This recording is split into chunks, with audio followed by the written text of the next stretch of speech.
Hello everyone, আসসালামু আলাইকুম। আমি মুজিবুর রহমান, আপনাদের সবাইকে স্বাগত জানাচ্ছি আজকের লেকচার ভিডিওতে। আজকে আমরা দেখব ক্লাস্টার সিকিং অ্যালগরিদম। তো গত লেকচার ভিডিওতে আমরা কে মিনস অ্যালগরিদম এবং কে মেথড অ্যালগরিদম দেখে আসছি। যারা আগে দুটো ভিডিও দেখেনি তাদের জন্য ডিসক্রিপশন বক্সে আমি লিঙ্ক দিয়ে দিব, আগে দুটো ভিডিও দেখে আসবেন, কারণ এই অ্যালগরিদমগুলো কিন্তু খুবই ইম্পর্টেন্ট এক্সামের জন্য।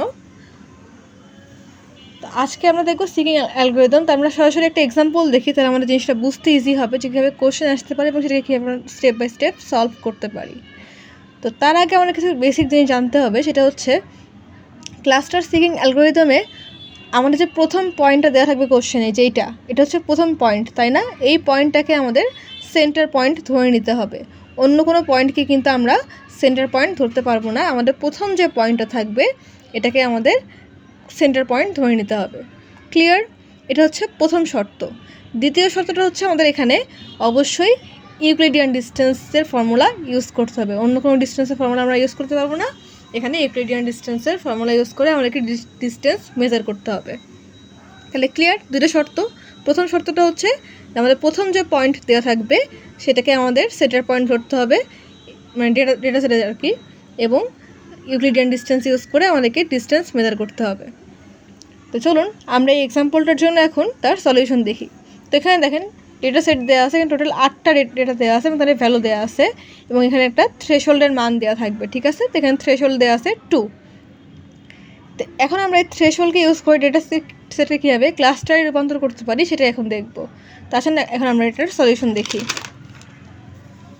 আমি একটু যেটা বলছিলাম যে আমাদের প্রথম যে পয়েন্টটা সেটাকে আমাদেরকে সেন্টার পয়েন্ট ধরে নিতে হবে। তো সেন্টার পয়েন্টকে আমি Z1 ধরে নিয়েছি, এটা হচ্ছে centre point is equal two x1। কেন x1কে নিলাম? কারণ দেখেন আমাদের এখানে সেন্টার পয়েন্ট প্রথম যে পয়েন্টটা সেটা হচ্ছে 0 0, এটা হচ্ছে x1, এই জন্য হচ্ছে Z1 is equal two x1 is equal two 0 0। তো এটাকে আমরা প্রথম ক্লাস্টার হিসেবে ডিফাইন করে নিলাম। ঠিক আছে? এটা ক্লাস্টার। এর পরবর্তীতে কী হবে? আমাদের চেক করতে হবে ইউক্লিডিয়ান ডিস্টেন্স, এবং সেই অনুযায়ী আমাদের আস্তে আস্তে থ্রেশহোল্ডের সাথে সেটাকে কম্পেয়ার করতে হবে, সেটাকে থ্রেশহোল্ড থেকে বড় নাকি ছোটো। দেখুন Z1-এর মান তো আমরা পেয়ে গেলাম, এই যেটা 0 0, আর x1-এর মান কত? x1-এর মান কোশ্চেনে দেওয়া আছে 0 0। এখন দেখেন এখানে আপনাদের এই x1 x2 x3 ঘর না দিয়ে সরাসরি 0 0 0 1 5 4 5 3, মানে সাপোজ x1 x2 x3 ঘর লেখা নাই, তাহলে আপনারা খুব ইজিলি x1 x2 x3 লিখে নিতে পারবেন না সবগুলো মানে পয়েন্টগুলোকে। যদি কোশ্চেনে দেওয়া না থাকে সেক্ষেত্রে আপনারা x1 x2 ধরে নিতে পারেন। ঠিক আছে? তাহলে আপনার ক্যালকুলেশনে ইজি হবে। তো দেখেন আমরা x1-এর মান কত পাইছি এখানে 0 0, এবং আমাদের Z1-এর মানও হচ্ছে 0 0। তো এর মধ্যে ইউক্লিডিয়ান ডিস্টেন্স যদি আমরা বের করি, তো ফর্মুলা তো আমরা জানি যে x2 minus x1 whole square plus y2 minus y1 whole square, তার উপর রুট করলে যে মানটা হবে সেটাই হচ্ছে আমাদের ইউক্লিডিয়ান ডিস্টেন্স, তাই না? এটা ক্যালকুলেশন করার ফলে আমাদের এখানে আসছে কত? 0 0 হচ্ছে আমাদের থ্রেশহোল্ড, যেটা কোশ্চেন দিয়েছিল 2 থেকে ছোটো, তাই না? তাহলে এটাকে আমরা নিব। এরপরে কী হবে? ডিস্টেন্স আবার চেক করব Z1-এর সাথে x2, কারণ এখানে থ্রেশহোল্ড তো ছোটো আছে, তাই না? এখানে আবার পরের স্টেপে যাব। তাহলে x2-এর মান কত দেওয়া আছে কোশ্চেনে দেখি। x2-এর মান দেওয়া আছে হচ্ছে 0 1, তাই না? এখন হচ্ছে আমরা এই 0 1কে নিয়ে, মানে x2-এর এখানে 0 1 আর Z1-এর ওখানে হচ্ছে 0 0, তাহলে 0 0 আর এখানে 0 1 যদি আমরা ইউক্লিডিয়ান ডিস্টেন্স বের করি তাহলে এখানে আসছে 1, যেটা হচ্ছে আমাদের থ্রেশহোল্ড 2 তার থেকে ছোটো। তখন আমরা আবার Z1 কাউন্ট করবো কার জন্য? Z1 কাউন্ট করবো x2-র পরে x3-র জন্য, তাই না? দেখেন x3-র জন্য মান কত দেওয়া আছে কোশ্চেনে? x3-র জন্য মান দেওয়া আছে হচ্ছে 5 4। তাহলে এখন আমরা Z1-এর মান তো জানি 0 0, এই যে 0 0, আর x3-র মান কত জানলাম? 5 4। তাহলে এটা ইউক্লিডিয়ান ডিস্টেন্স বের করলে হবে 6.40। এখন দেখেন এই 6.40 আমাদেরকে থ্রেশহোল্ড 2 থেকে বড়, তাই না? যখন আমাদের এই ডিস্টেন্স যে মেজারমেন্টটা আমরা পাবো সেটা যদি থ্রেশহোল্ডের থেকে বড় হয় তখন সেটাকে আমরা ক্লাস্টার হিসেবে ডিফাইন করে দিব। ক্লিয়ার? দেখেন এখানে কিন্তু দুইটা পয়েন্ট, একটা হচ্ছে প্রথম যে পয়েন্টটা আমাদের কোশ্চেনে দেওয়া থাকবে ডেটা সেটে সেটাকে আমরা ইনিশিয়ালি ক্লাস্টার ধরেই নিব, এটা ছোটো বড় ক্যালকুলেশন করার দরকার নাই। Z1 x1 এটা হচ্ছে একটা ক্লাস্টার। আবার দেখেন এখানে যেহেতু ছোটো ছিল এখানে আমরা এখানে কোনো ক্লাস্টার ডিফাইন করিনি, যেহেতু এখানে বড় পাইছি তাহলে এখানে কী হচ্ছে আমাদের এটাকে ক্লাস্টার হিসেবে ডিফাইন করে দেওয়া লাগছে। ক্লিয়ার? এটাকে আমরা ক্লাস্টার হিসেবে ডিফাইন করে দিলাম। তাহলে এখানে আমরা Z2 কোথায় পাচ্ছি? Z2 পাচ্ছি হচ্ছে x3-তে, এবং x3 মান কত দেওয়া ছিল কোশ্চেনে, x3 মান দেওয়া ছিল হচ্ছে 5 4, তাই না? এই 5 4কে আমি এখানে লিখে নিয়েছি। ক্লিয়ার? তো আমাদের আরেকটা নতুন ক্লাস্টার পেয়ে গেলাম Z2। তা আমরা আবার কার জন্য Z1 কার জন্য ক্যালকুলেশন করবো, Z3 পরে Z4 এর জন্য, তাই না? তো Z4 এর মান কত দেওয়া আছে কোশ্চেনে, Z4 দেওয়া আছে 5 5। তাহলে এখন আমরা Z1 এর মানটা জানি, Z1 হচ্ছে 0 0, আর x4 কত দেখলাম, এটা হচ্ছে 5 5। তাহলে 0 0 আর 5 5 যে মান দুটো, এটার মধ্যে ইউক্লিডিয়ান ডিস্টেন্স যদি আমরা ক্যালকুলেশন করি, সেক্ষেত্রে আমাদের অ্যান্সারটা আসছে 7.07। এটা হচ্ছে আমাদের থ্রেশহোল্ডের থেকে বড়, তাই না?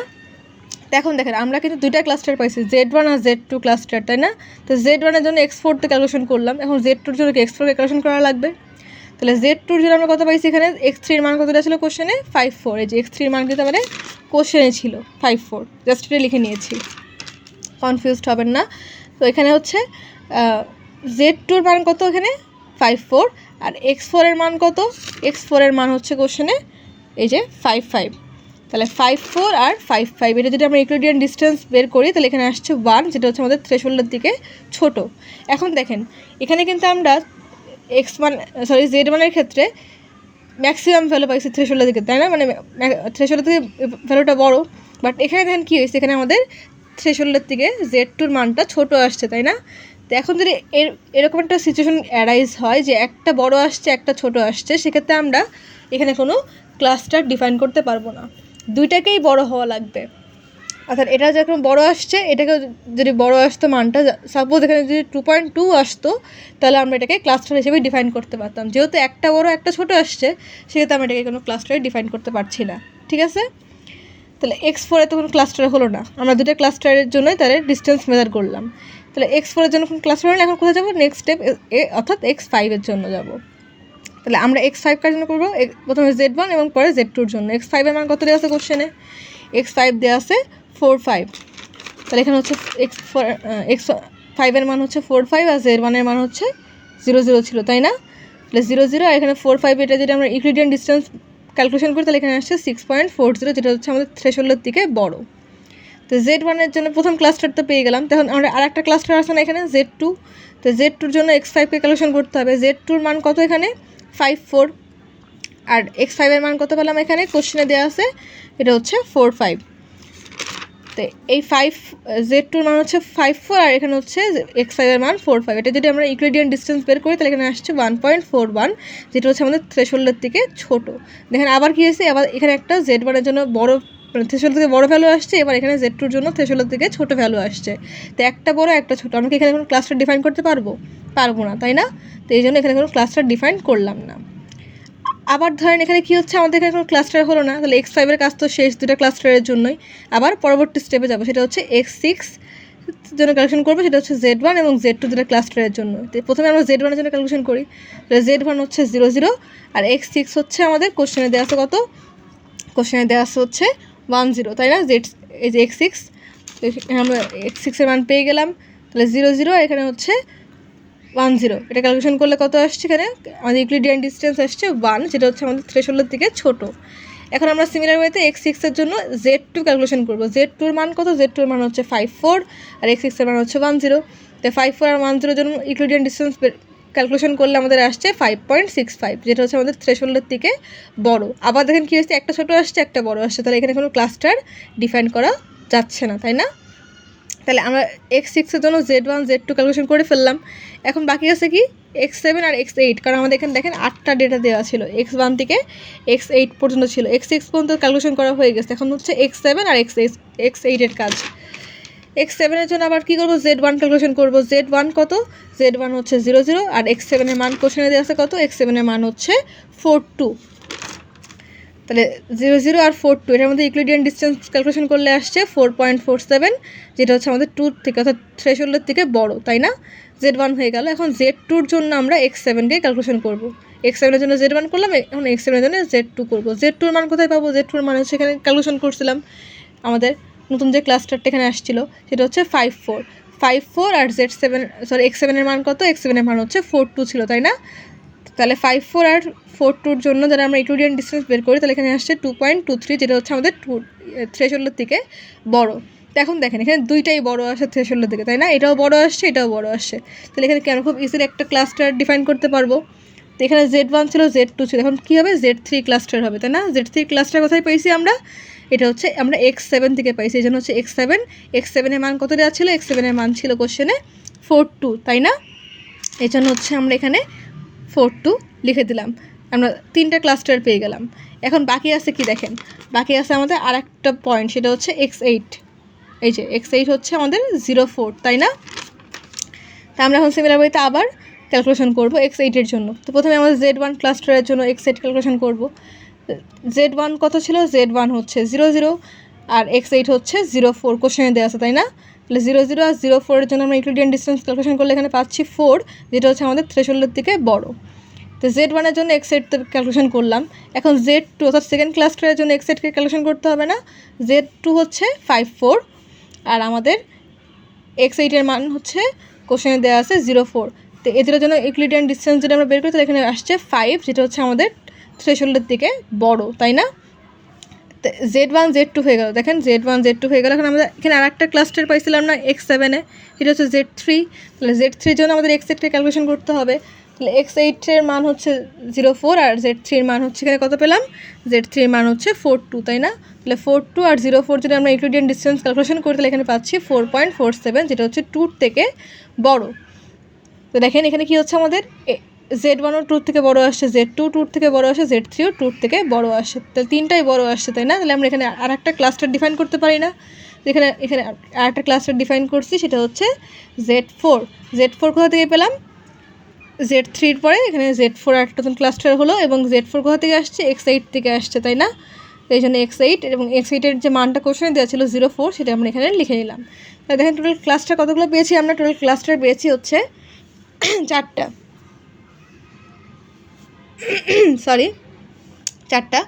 তো এখানে হচ্ছে Z1 এর জন্য হচ্ছে X1 এর মান কত দেওয়া ছিল? এখানে 0 0। Z1 হচ্ছে X1 থেকে পেয়েছিলাম। এবার Z2 কোথা থেকে পেয়েছি? X3 থেকে, এটা হচ্ছে 5 4। Z2 হচ্ছে X3 থেকে, এটা হচ্ছে 5 4। Z3 কোথা থেকে পাইছি? সেটা হচ্ছে X7, এটা হচ্ছে 4 2। X7 হচ্ছে 4 2 আর Z4 হচ্ছে আমরা পেয়েছি X8 থেকে, এটা হচ্ছে 0 4। আমরা এই ক্লাস্টারগুলো লিখে নিলাম। তো এখন দেখেন আমরা এখান থেকে যদি ক্লাস্টারের মধ্যে কতগুলো ভ্যালু থাকবে সেটা ডিফাইন করতে চাই, 8টা ভ্যালুর মধ্যে কোন ক্লাস্টারে কয়টা করে ভ্যালু থাকবে সেটা যদি ডিফাইন করি, সেক্ষেত্রে কী হবে, আমরা কীভাবে সেটা ক্যালকুলেশন করতে পারি, সেটা হচ্ছে আমাদের প্রথমে Z1-এর জন্য চিন্তা করি। Z1-এর জন্য আমরা দেখবো এখন। তো Z1-এর জন্য কী হচ্ছে, Z1-এর জন্য দেখতে পাচ্ছি যে আমাদের এখন চেক করতে হবে যে থ্রেশহোল্ডের থেকে Z1-এর যে জায়গায় কোন জায়গায় ভ্যালু কম আসছে। দেখেন X1 এখানে 0 আসছে, অর্থাৎ থ্রেশহোল্ডের থেকে কম, তাহলে আমাদের X1 হবে।